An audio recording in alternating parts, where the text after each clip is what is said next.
ஒரே இரவுல 3 இடங்கள்ல வழிப்பறி செஞ்ச 19 வயது ரவுடிய போலீசார் என்கவுண்டர் பண்ணி இருக்காங்க. டியோ குரூப்போட தலைவனுக்கு தோட்டாவால போலீசார் எழுதின தீர்ப்பு சரியா?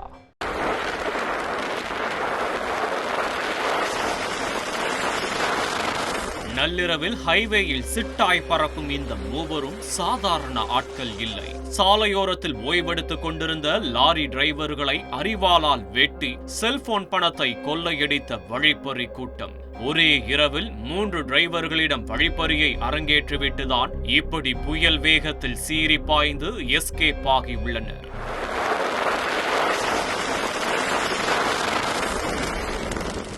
இப்படி அசூர வேகத்தில் பறந்த கொள்ளை கூட்ட தலைவன் தற்போது உயிருடன் இல்லை. விடிந்ததும் விடியாததுமாய் போலீசாரின் தோட்டாவுக்கு இரையாகி இருக்கிறார். புதுச்சேரி நாகை தேசிய நெடுஞ்சாலையில் நாள்தோறும் ஆயிரக்கணக்கான வாகனங்கள் சென்று வருகின்றன. இதில் கடலூர் மாவட்டம் எம்புதூர் பகுதியில் வரும் வாகனங்களை மறித்து ஒரு மர்ம கும்பல் வழிப்பறியில் ஈடுபட்டு வருவதாக போலீசாருக்கு புகார்கள் வந்த வண்ணம் இருந்துள்ளது.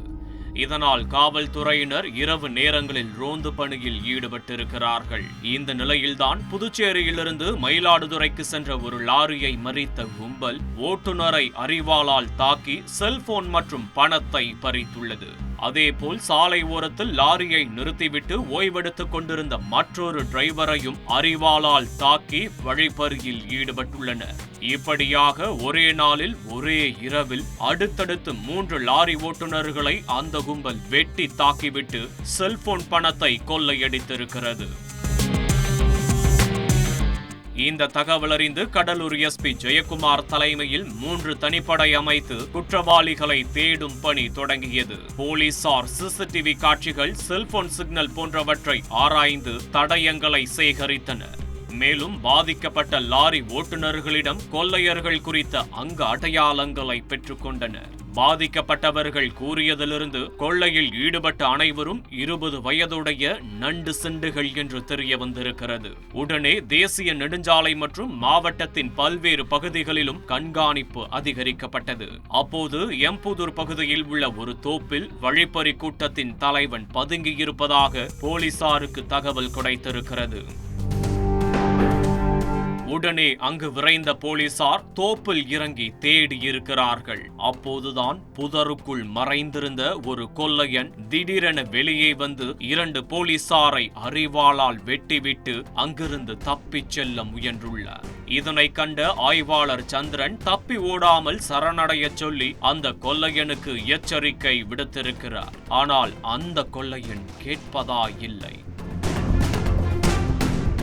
விரட்டி வந்த மற்ற காவலர்களையும் வெட்ட அரிவாளை வீசியிருக்கிறார். இதனால் வேறு வழியின்றி தற்காப்புக்காக அந்த கொள்ளையனை துப்பாக்கியால் சுட்டு பிடித்திருக்கிறார் ஆய்வாளர் சந்திரன்.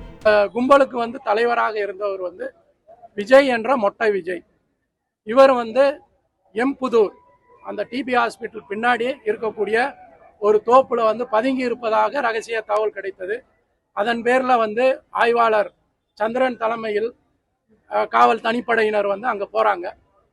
போகும்போது அங்க 2 சக்கர வாகனம் நின்று இருக்கிறது. அந்த தோப்புல போயிட்டு தேடுறாங்க.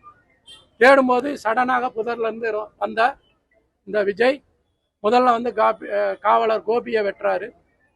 தென் ஆய்வாளர் சத்தம் போடுறாரு, டே வெட்டாதரா, ஒழுங்கா சரண் அடைந்து விடு அப்படின்னு சொல்றாரு. அப்புறம் அகைன் கணபதியையும் அவர் அருவாளால் வெட்டுகிறார். அதனால வேற வழியின்றி ஆய்வாளர் அவர்கள் தன்னை காத்துக்கொள்வதற்கும் காவலர்களை காப்பதற்காகவும் ஒரு ஃபயர் பண்ணியிருக்காரு. அது 3 ரவுண்ட்ல உடனடியாக அவங்க ஜீப்லேயே அவனை காப்பாற்றும் பொருட்டு இங்கே ஜிஹெச் கொண்டு வந்திருக்காங்க. வரும் வழியில் இறந்து விடுகிறார்.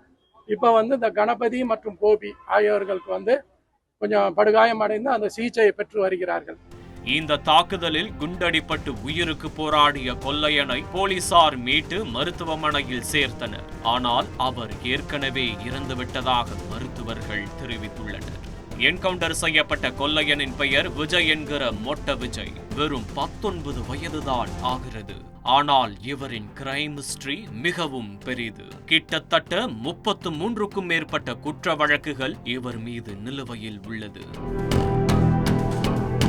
வயதை தாண்டிய வழக்கு வாங்கியிருக்கும் இவர் வழிப்பறி கொள்ளையில் ஸ்பெஷலிஸ்ட். ஓடும் லாரியோ நிற்கும் லாரியோ கண்ணில் பட்டுவிட்டால் டிரைவரின் கதி அதோ கதிதான். இதனால்தான் மொட்ட விஜயால் 19 வயதிலேயே வழிப்பறி கூட்டத்திற்கு தலைவனாக முடிந்திருக்கிறது. இவருடைய தலைமையில் செயல்பட்டு வரும் கூட்டத்திற்கு டியோ குரூப் என்று பெயர். இது புதுச்சேரியில் செயல்பட்டு வரும் இளம் செல்வண்டு ரவுடிகளின் குழு. டியோ பைக்கில் சென்று சம்பவம் செய்வதால் இவர்களுக்கு இந்த பெயர் வந்ததாம். இவர்கள் சட்டவிரோதமான பல அசைன்மெண்ட்டுகளை கச்சிதமாக முடித்துள்ளனர். பல முறை கைதாகி ஜாமீனில் வெளியே வரும் விஜய் நேரத்தை வீணடிக்காமல் உடனே தொழிலில் இறங்கி விடுவாராம். அப்படித்தான் கடந்த 26ஆம் தேதி ஒரு வழிப்பறியை நடத்திவிட்டு பைக்கில் எஸ்கேப்பான விஜயை பிடிக்க போலீசார் சேஸ் செய்திருக்கிறார்கள். ஆனால் நூலிழையில் விஜய் கூட்டாளிகளுடன் தப்பி இருக்கிறார். இந்த நிலையில்தான் தற்போது மீண்டும் வழிப்பறியில் ஈடுபட்டு இப்படி போலீசாரின் துப்பாக்கி தோட்டாவிற்கு பலியாகியுள்ளார். தொடர்ந்து நடந்த தேடுதல் வேட்டையில் இந்த சம்பவத்தில் தொடர்புடைய மேலும் 4 குற்றவாளிகளை போலீசார் கைது செய்துள்ளனர். 2 நாட்களுக்கு முன் மதுரை சிந்தாமணி பகுதியில் கிளாமர் காலி கொலை வழக்கில் தேடப்பட்டு வந்த 28 வயதான ரவுடி சுபாஷ் சந்திரபோஸை போலீசார் என்கவுண்டர் செய்தனர். அது மட்டுமின்றி கடந்த 2 வாரங்களாகவே தமிழகத்தின் பல்வேறு இடங்களில் போலீசாரின் துப்பாக்கியிலிருந்து தோட்டாக்கள் தெரித்து ரத்தம் பார்ப்பது தொடர் கதையாகிவிட்டது. சமீப காலங்களில் தமிழகத்தில் சட்டம் ஒழுங்கு பிரச்சனை அதிகரித்துள்ளதாக எதிர்க்கட்சிகள் தொடர்ந்து குற்றம் சாட்டிய நிலையில் போலீசார் தொடர் என்கவுண்டர் நடவடிக்கையில் ஈடுபட்டிருப்பதாக பொதுமக்கள் மற்றும் நெட்டிசன்கள் கூறி வருகின்றனர்.